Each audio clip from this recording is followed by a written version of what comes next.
പാകിസ്ഥാൻ അനുവദിച്ച വായ്പയുടെ അടുത്ത ഘട്ടം വിട്ടുനൽകുവാൻ 11 പുതിയ ഉപാധികൾ മുന്നോട്ട് വെച്ച് അന്താരാഷ്ട്ര നാണയനിധി. ഇന്ത്യയുമായുള്ള സംഘർഷങ്ങൾ നിലനിൽക്കുകയോ കൂടുതൽ വഷളാവുകയോ ചെയ്യുന്നത് വായ്പാ പദ്ധതിയുടെ സാമ്പത്തിക ബാഹ്യ ഘടകങ്ങളുടെയും പരിഷ്കരണ ലക്ഷ്യങ്ങളെയും പ്രതികൂലമായി ബാധിക്കാനിടയുണ്ടെന്നും അന്താരാഷ്ട്ര നാണയനിധി പാകിസ്ഥാന് മുന്നറിയിപ്പ് നൽകിയതായി റിപ്പോർട്ട് പുറത്തുവന്നു.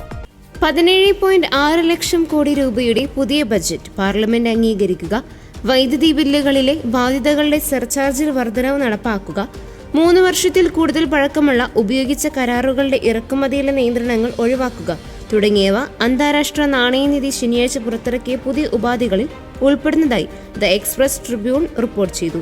ഇന്ത്യയും പാകിസ്ഥാനും തമ്മിലുള്ള സംഘർഷാവസ്ഥ കഴിഞ്ഞ 2 ആഴ്ച കാലത്തിനിടെ അധികരിച്ചെങ്കിലും ഓഹരി വിപണി അതിന്റെ സമീപകാല നേട്ടങ്ങൾ നിലനിർത്തിയതിലൂടെ വിപണിയിൽ കാര്യമായ ചലനം സംഭവിച്ചില്ലെന്നും റിപ്പോർട്ടിൽ പറയുന്നു.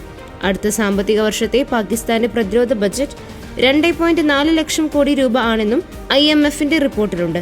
നടപ്പ് സാമ്പത്തിക വർഷത്തേക്കാൾ 12% കൂടുതലാണിത്.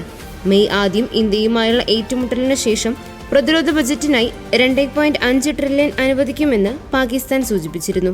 11 ഉപാധികൾ കൂടി ഉൾപ്പെടുത്തിയതോടെ പാകിസ്ഥാന് വായ്പ അനുവദിക്കുന്നതിനുള്ള അന്താരാഷ്ട്ര നാണയനിധിയുടെ ആകെ ഉപാധികളുടെ എണ്ണം 50ആയി. വികസന പ്രവർത്തനങ്ങൾക്കുള്ള 1.07 ലക്ഷം കോടി രൂപ ഉൾപ്പെടെയാണ് പുതിയ ബജറ്റ് വകയിരുത്തൽ. ഒരു സമഗ്ര പദ്ധതിയിലൂടെ പ്രവിശ്യകൾക്ക് പുതിയ കാർഷിക നികുതി ഏർപ്പെടുത്താനുള്ള വ്യവസ്ഥയും അന്താരാഷ്ട്ര നാണയനിധി മുന്നോട്ട് വെച്ചിട്ടുണ്ട്. ഇക്കൊല്ലം ജൂൺ വരെയാണ് ഇതിനായി പ്രവിശ്യകൾക്ക് അനുവദിച്ചിരിക്കുന്ന സമയം.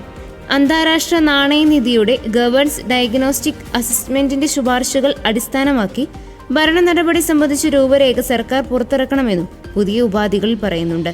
2027 ശേഷമുള്ള സാമ്പത്തിക നടപടികളുടെ രൂപരേഖയും 2028 മുതലുള്ള ഭരണനിർവഹണ സംവിധാനത്തിന്റെ രൂപരേഖയും സർക്കാർ തയ്യാറാക്കി പ്രസിദ്ധീകരിക്കണമെന്നും അന്താരാഷ്ട്ര നാണയനിധി വ്യവസ്ഥ ചെയ്യുന്നു.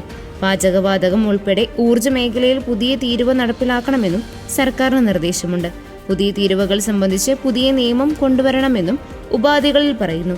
തെറ്റായ ഊർജ്ജ നയങ്ങളാണ് കടക്കെണിക്ക് കാരണമാകുന്നതെന്നും അന്താരാഷ്ട്ര നാണയനിധിയും ലോകബാങ്കും വിലയിരുത്തുന്നു.